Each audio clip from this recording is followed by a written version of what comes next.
রায়েনবো ব্লগে আপনাদেরকে স্বাগতম। হঠাৎ করে রাস্তা দিয়ে যেতে গিয়ে দাঁড়িয়ে পড়লাম এমন এক আবহাওয়ায় যেখানে আপনার মনকে ছুঁয়ে যাবে নানা রকম গানে। আমরা এই মুহূর্তে দাঁড়িয়ে আছি আপনার বাগুইআটি মানে কেষ্টপুর থেকে উল্টোডাঙ্গা থেকে যারা আসছেন এয়ারপোর্টের দিকে যেতে আপনার জোড়া মন্দিরের কাছে বাঙালিয়ানা একটা অনুষ্ঠান হয় 1431। এই বাঙালিয়ানা অনুষ্ঠানে আমরা সকলে উপস্থিত হয়েছি আজকে আপনাদেরকে দেখাবো বলে যে আজকে এই বাঙালিয়ানায় হয় কি আপনারা দেখে নিন।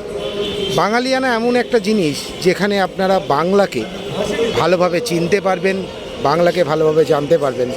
আমরা রায়েনবো ব্লক থেকে আপনাদেরকে সরাসরি দেখাই। এটা হচ্ছে একটি মঞ্চ, ইনডোর মঞ্চ, যেখানে একটা সঙ্গীতানুষ্ঠান চলছে অলরেডি। দেখে নিই আমরা কি হচ্ছে।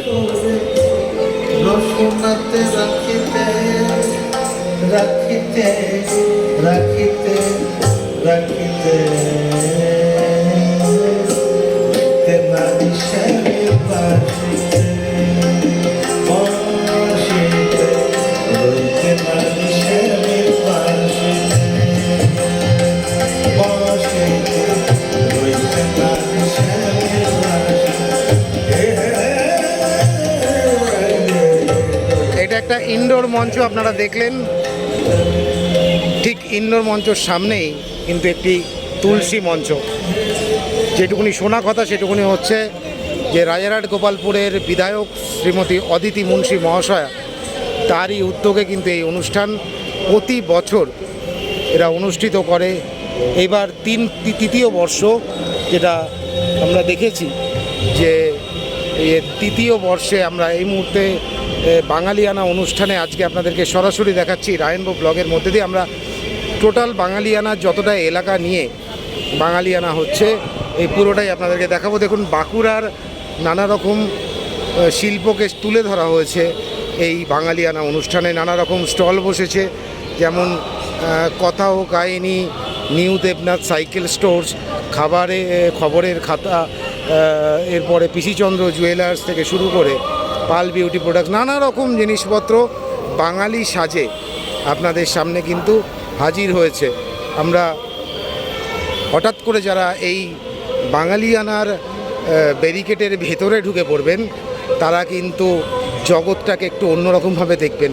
তার কারণ এই ভেতরকার এনভায়রনমেন্ট পুরোটাই ডিফারেন্ট। আর এই যে গেটটা দিয়ে আমরা এখন ঢুকবো, এটা হচ্ছে একটা ওপেন স্টেজ। এখানেও কিন্তু সঙ্গীতানুষ্ঠান চলছে, তার মানে একটা ইনডোর আর একটা আউটডোর। এই আউটডোরের ভেতরে এখানে কিন্তু আপনারা নানা রকম স্টল, যেরকম মেলা টাইপের হয়, কিন্তু মেলা নয় ঠিক, নানা রকম দোকান এখানে কিন্তু বসেছে।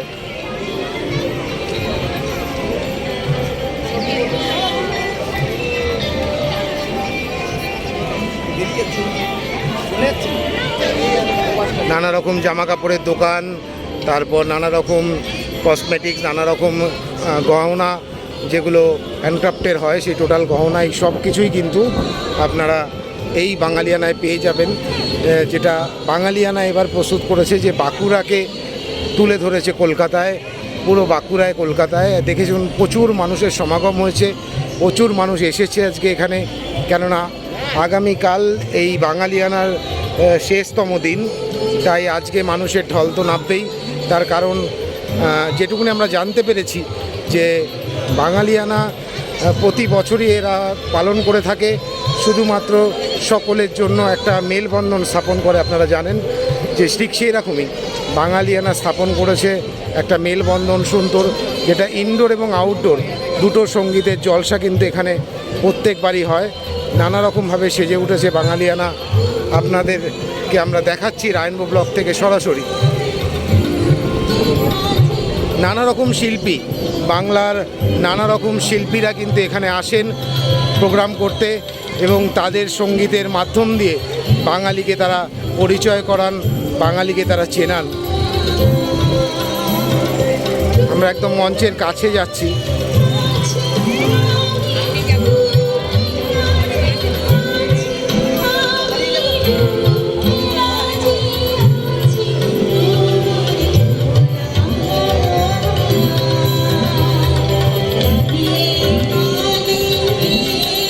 একদম মঞ্চের কাছে।